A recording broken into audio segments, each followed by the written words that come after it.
Well, Demetrious, if somebody was to just look at the scorecards, it would look like just another dominant victory for you, the best pound-for-pound fighter on the planet. But this was an incredibly entertaining fight, and you were in some tough positions early on. Can you talk about just, how you thought this fight played out versus your expectations and what it felt like in there?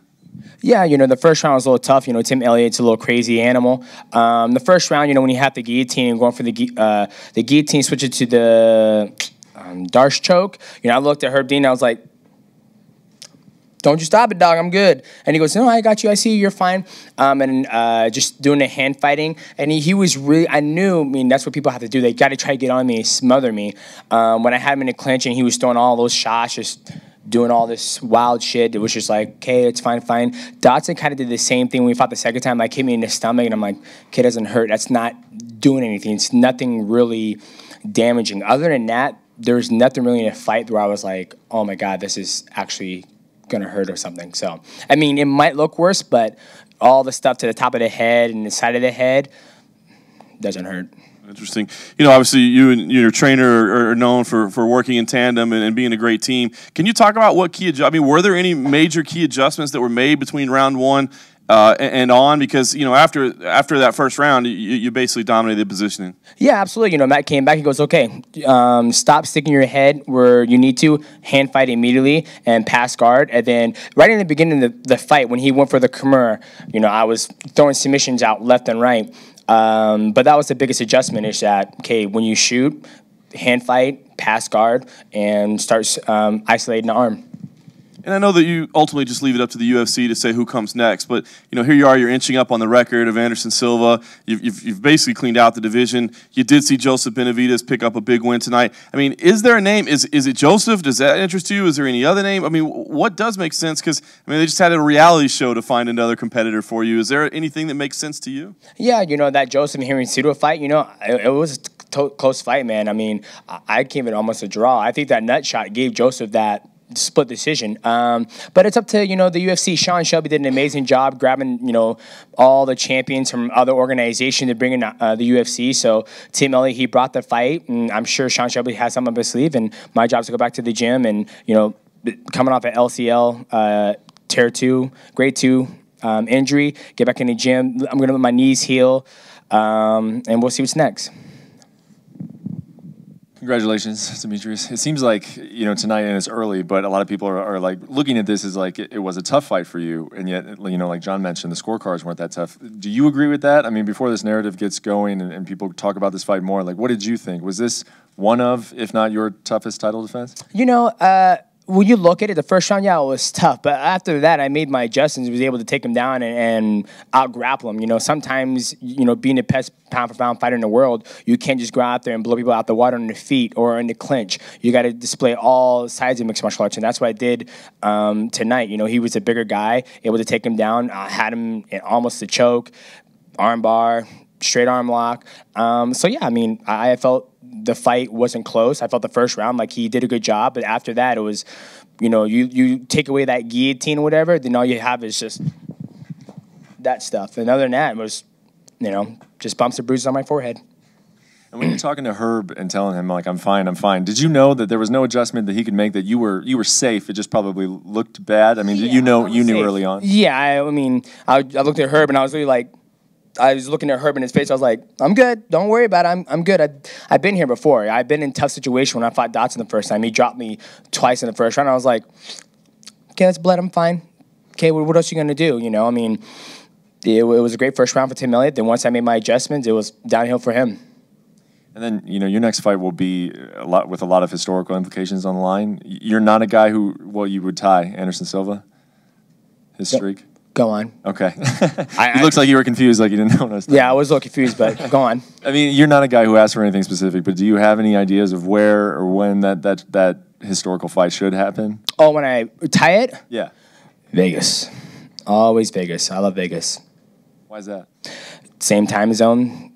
Stuff's open. I mean, I'm about to go get some food, and it's 11:30 at night. I have no desire to fight in the East Coast. I don't feel like fighting at 1 o'clock in the morning. So I've always loved fighting in Vegas, and I'll choose Vegas on any place around the world. I know when you were answering John's question, you kind of said, "Hey, your job is just go to the gym, get ready. Whoever they put in front of you, it's their job to find you somebody." Is there anything that excites you though, and is it important to have something that excites you, to have something out there that motivates you? I'm a self-motivator. You know, I didn't get in this sport to become a world champion. I got in this sport to become a better mixed martial artist. And a long time ago, Matt might not remember this, Matt was like, if your goal is to become champion, you're lost. He goes, I can offer you way more than becoming a champion. I was like, interesting. Let me find out what this path leads me to. And this is basically the byproduct of me always learning, pushing myself, and want more for myself.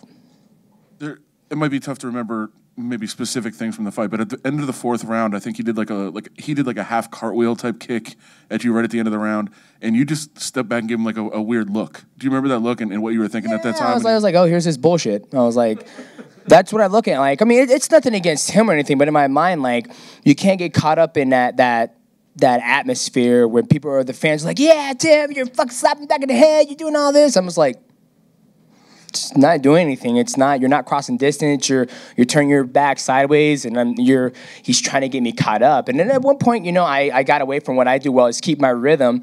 But then my coach was like, just dude, it's fine. He's doing that stuff because he can't, you know, cross a distance, throw the elbow, get the knees off. He has to do that stuff to get you there. So I was just like, that's fine. And then once I got him down, I was like, okay, pass guard. And then Herb Dean, I was in side control, and Herb Dean goes, you got to get out of there You got to get out of that position, DJ. And I was like, Herb, I'm in fucking side control, bruh. I was like, this is not checkers, this is chess. Tim needs to get up. Like, I'm on top, and he's holding me down, and you're telling me I need to move. I'm like, no, bruh, that's not how it works. So, other than me, I'm just focused. And when he did that, I was just like, so. Demetrious, this is kind of a follow-up to that. Right before Tim left, he talked about how he wanted to make it a dirty fight, and he said, no, I'm not a martial artist, you know, I want to fight, it's a fist fight, and you're, you know, the epitome of a true martial artist. Do you think that since this was like a battle of philosophies in a lot of ways, that maybe you proved that the real martial artist way is the better way? I would absolutely agree. I was able to neutralize him on the ground, not get caught up in that fist fight, and just take him down and basically manhandle him, the bigger dude, the taller dude. So that's what I went out there to do, and it worked out perfect. You went for a large amount of submissions tonight, Demetrious. How much of it was, in terms of him ultimately eluding them, was his physicality, his size, and how much of it was maybe just the unorthodox style? You didn't seem to have a problem, you know, applying him or anything like that, but obviously that was part of what he was able to do to make this last as long as it did. Yeah, I was going for the finish. I mean, I worked too damn hard in the gym to not go for finishes. So once he grabbed that Kimura, I was like, here comes the armbar. I went for it. And then once I had the guillotine, it's going for the guillotine, the choke. And I was just trying to finish. You know, I don't come in here and try to lay and pray and like, well, that's fine. No, I was trying to finish this man. You know, this was an incredible night for the flyweight division. I mean, you retain your title, continue toward breaking Silva's record, but you also had an absolute war between two former opponents, the number 1 and the number 2 ranked flyweights, and an incredible underdog story like your opponent, and then also even Brandon Moreno, you know, on the earlier in the night, looking like a real up-and-comer. So as the goalkeeper of the division, do you look at that and like what you're seeing, not only for your own trajectory, but also the future of the division after a night like tonight? Yeah, absolutely. I think those guys really showcase what the flyweight division is all about, you know, with Brandon Moreno, Joseph Benavidez, Henry Cejudo. I mean, not just those guys, but the whole entire show. I mean, people say these are probably the best fights that we've ever seen in a Tough 24. I think it just shows that when you actually go out there and get guys who are professional fighters and actually champions from different organizations, Titan, Legacy, Axis, or RFA, whatever they have, you're going to have a great group of guys. And look what the byproduct was. You had Tim Elliott, you know, getting there with me. DJ, you said that Matt told you if your objective was to get the belt, then you're on the wrong path. And he'd show you the path. So when you get done with and go home tonight, is the belt that makes you happy, or what is it that you sit down and that satisfies you? Oh, man. Being healthy, going home, and get back in the gym and continue to learn. Like, that's what's satisfying me. You know, I don't like to be injured. I always like to, you know, better my mind and just get better. I mean, the belt's cool. I mean, don't get me wrong, the belt's awesome and all that stuff, but I don't hang my head over that. Like, I like learning. I like understanding why this works and why this doesn't work, and how can I transfer energy from my body to do certain things. Is part of that finding the right opponent to kind of stretch your ability? Do you feel like you need to find that person? No, not at all. I mean, I felt tonight like I showed grittiness, making adjustments during the fight.